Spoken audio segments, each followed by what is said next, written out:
Today's review is about these artificial flowers from IKEA. They come in this package that is quite easy to open.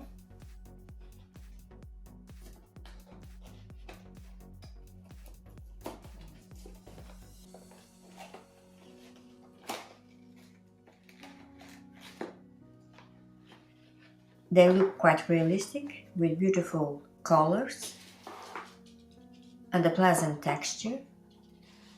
The flower is made of 100% recycled polyester and 70% recycled polyethylene plastic. The leaves are made of 100% polyester, 100% recycled, and 70% recycled polyethylene plastic.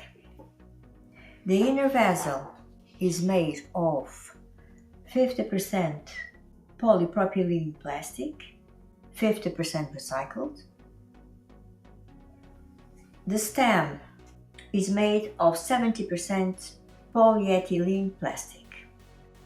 You can clean it with a damp cloth. You can put it wherever you want to decorate your home, your office, your living room, bathroom. These artificial flowers in vase bring the freshness of spring to your home all year round. Thanks for watching. Make sure to subscribe for more.